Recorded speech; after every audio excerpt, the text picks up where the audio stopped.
Question है find the values of a and b if 5 plus 2 root 3 upon 7 plus 4 root 3 is equal to a plus b root 3। ये question rationalising the denominator पे based है। Rationalising the denominator का मतलब है बच्चा, हमें denominator को रैशनल बनाना होगा। जैसे इसके आरएचएस पार्ट में इक्वेशन जो हमें गिवन है, उसके आरएचएस पार्ट में डिनोमिनेटर में देखो बच्चा रूट 3 है, और रूट 3 क्या है? इरेशनल नंबर है। इरेशनल नंबर मीन्स इस रूट 3 का जो स्क्वायर रूट होगा, 3 का जो स्क्वायर रूट होगा वो होल नंबर में नहीं आ सकता।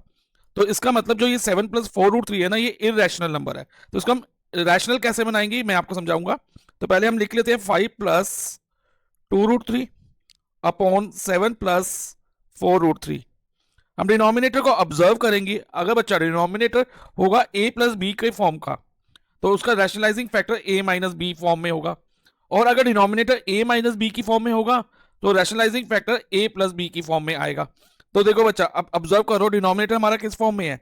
7 प्लस 4 रूट 3 यानी कि a प्लस बी की फॉर्म में। तो जो इसका रैशनलाइजिंग फैक्टर होगा ना बच्चा, वो a माइनस बी फॉर्म में होगा। तो a माइनस बी फॉर्म यानी कि 7 माइनस 4 रूट 3। तो हम क्या करते हैं कि रैशनलाइजिंग फैक्टर से न्यूमरेटर एंड डिनोमिनेटर दोनों को मल्टीप्लाई कराते हैं। तो न्यूमरेटर में हम लिखेंगे 7 माइनस 4 रूट 3 और डिनोमिनेटर में भी 7 माइनस 4 रूट 3। अब न्यूमरेटर में हमारा कुछ इस तरह से बन जाएगा 5 plus 2 root 3 in one bracket, और दूसरी ब्रैकेट में 7 माइनस 4 रूट 3। और डिनोमिनेटर में बच्चा ध्यान दो, ये क्या है? a प्लस बी और ये है a माइनस बी। तो इसमें क्या हम ये आइडेंटिटी अप्लाई कर सकते हैं?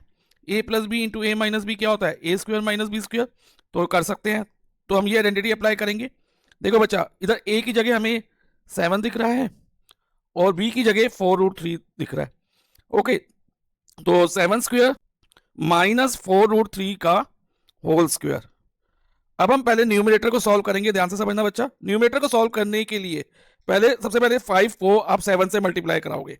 जो ये first term of the first bracket है ना, उसको सेकंड ब्रैकेट की दोनों टर्म से मल्टीप्लाई। पहले तो हम ये करेंगे। तो 5 7 का क्या होता है बच्चा? 35। तो ये हमने लिख दिया। अब इसको आप अब 5 को माइनस 4 रूट 3 से मल्टीप्लाई कराएंगे। तो इसको मल्टीप्लाई कराने के लिए बच्चा देखो, प्लस 5 है, इधर माइनस 4 रूट 3 है।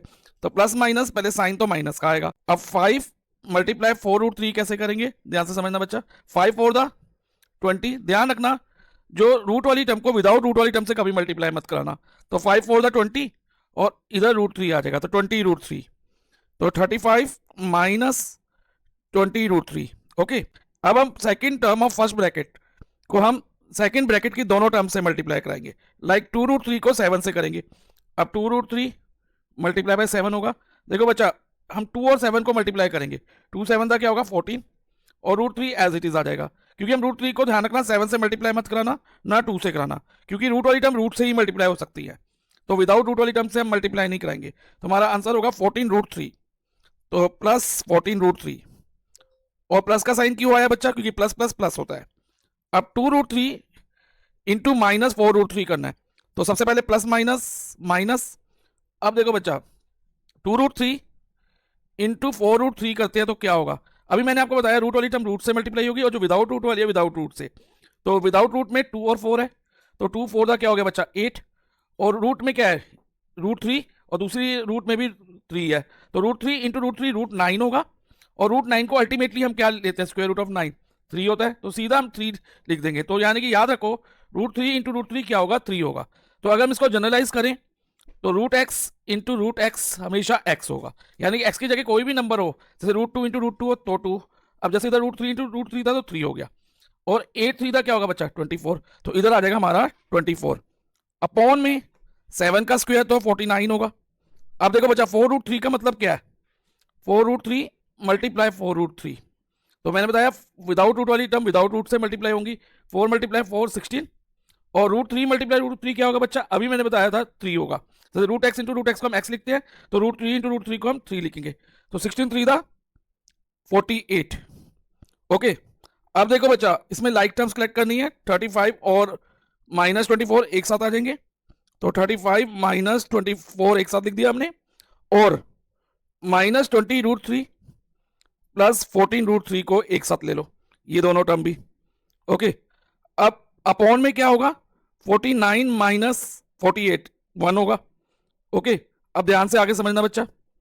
अब 35 माइनस 24 प्लस माइनस माइनस, और 35 में से 24 माइनस करते हैं तो 11 आता है।